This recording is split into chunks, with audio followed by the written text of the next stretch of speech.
Después de la muerte de Urías, el palacio fue tomado por un silencio que parecía observar cada movimiento de David. Nada se decía abiertamente, pero todos los que vivían allí percibían que el rey cargaba un peso invisible. Mientras tanto, la noticia de la caída de Urías se esparcía como una tragedia más de la guerra, algo común en los días difíciles que Israel enfrentaba. Pero detrás de ese final había mucho más de lo que los soldados y siervos podían imaginar. Con Urías muerto, David tomó una decisión rápida, tan rápida que no dejaba espacio para reflexión, luto o honra al soldado que había sido tan fiel.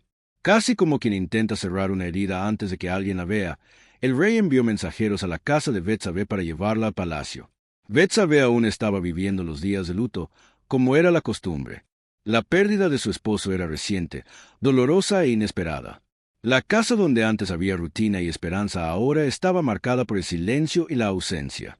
Sin embargo, aun en su tristeza, recibió la orden del rey, y no había manera de rechazarla. Un llamado de palacio no era un convite, era una orden. Movido por la prisa y por la necesidad de controlar la narrativa, David tomó a Betsabé como esposa. La boda ocurrió sin gran ceremonia, sin celebración, sin festividad. Fue algo hecho con urgencia, como si cada minuto fuera importante para mantener oculta la verdad que él temía que saliera a la luz. El pueblo vio el casamiento como un acto de compasión, el rey protegiendo a una mujer que había perdido a su marido en la guerra. Para muchos, aquello era noble, digno, incluso generoso, una forma de cuidar a la viuda de un soldado valiente. Pero dentro del palacio, en sus corredores silenciosos, la historia era muy distinta. La unión no nació del amor ni del destino. Fue fruto de una cadena de decisiones tomadas con prisa, nacidas del miedo y de la culpa. David intentaba corregir un error con otro acto igualmente precipitado. Era como si construyera un muro para esconder la verdad, sin darse cuenta de que cada piedra aumentaba más el peso sobre sus propios hombros. Betsabé, ahora dentro del palacio, estaba rodeada de lujo, guardias y siervos. Pero nada de eso apagaba la tormenta que llevaba en el corazón. Había perdido a su esposo, había sido envuelta en una situación que no buscó, y ahora estaba casada con el rey en medio a un matrimonio marcado por silencio e incertidumbre. La convivencia entre ella y David comenzó bajo la sombra de todo lo ocurrido. Cada gesto parecía cargado de lembranzas. Cada mirada buscaba una forma de respirar dentro de aquella nueva realidad. El palacio podía ser enorme, pero el peso de la decisión de David lo hacía parecer menor, más tenso, más denso. El casamiento rápido, hecho con prisa y poca explicación, no borró el error.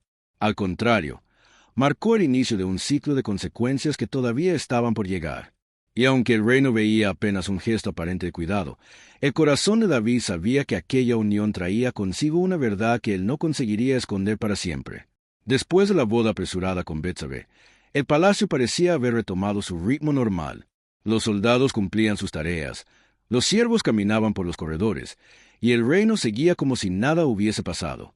Pero en el corazón de David había un silencio inquieto, un peso que ninguna música, banquete o ceremonia conseguía calmar.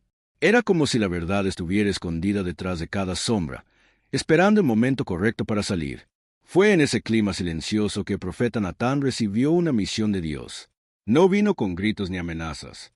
Llegó con algo mucho más poderoso, una historia, una parábola capaz de atravesar las defensas de cualquier rey y alcanzar directamente el corazón.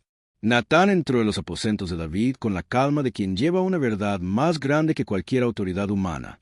El rey lo recibió con respeto, como siempre hacía, pero no imaginaba que ese encuentro lo cambiaría todo. El profeta comenzó a contar la historia de dos hombres que vivían en la misma ciudad. Uno era rico, dueño de muchas ovejas y ganado. El otro era pobre, y tenía solo una ovejita, pequeña, querida, criada con cariño, casi como una hija. La oveja comía de su plato, dormía en sus brazos, formaba parte de su vida. Un día, un viajero llegó a la casa del hombre rico, y para alimentarlo, el rico no tomó nada de su propio rebaño. En lugar de eso, tomó la única ovejita del pobre. Le arrebató aquello que él más amaba. Una injusticia clara, un abuso de poder, algo imposible de defender. Mientras Natán contaba, David se encendía por dentro. Su indignación crecía a cada palabra. Para él, aquella historia era un insulto a la justicia, un retrato vivo de lo que jamás debería ocurrir en Israel. Y cuando el profeta terminó, el rey no pudo contener su furia. Ese hombre merece morir y debe pagar 4 veces lo que tomó. El silencio que siguió fue casi cortante. Natán miró a David con firmeza, no con enojo, sino con la verdad. Y entonces dijo las palabras que atravesaron el corazón del rey como ninguna espada podría hacerlo. Ese hombre eres tú. El mundo pareció detenerse. Las paredes del palacio, tantas veces testigos de fiestas, estrategias y decisiones, ahora presenciaban el mayor confronto de la vida de David. Natán no necesitó gritar ni usar forca. La parábola había cumplido su propósito, revelar el error que David intentaba esconder incluso de sí mismo.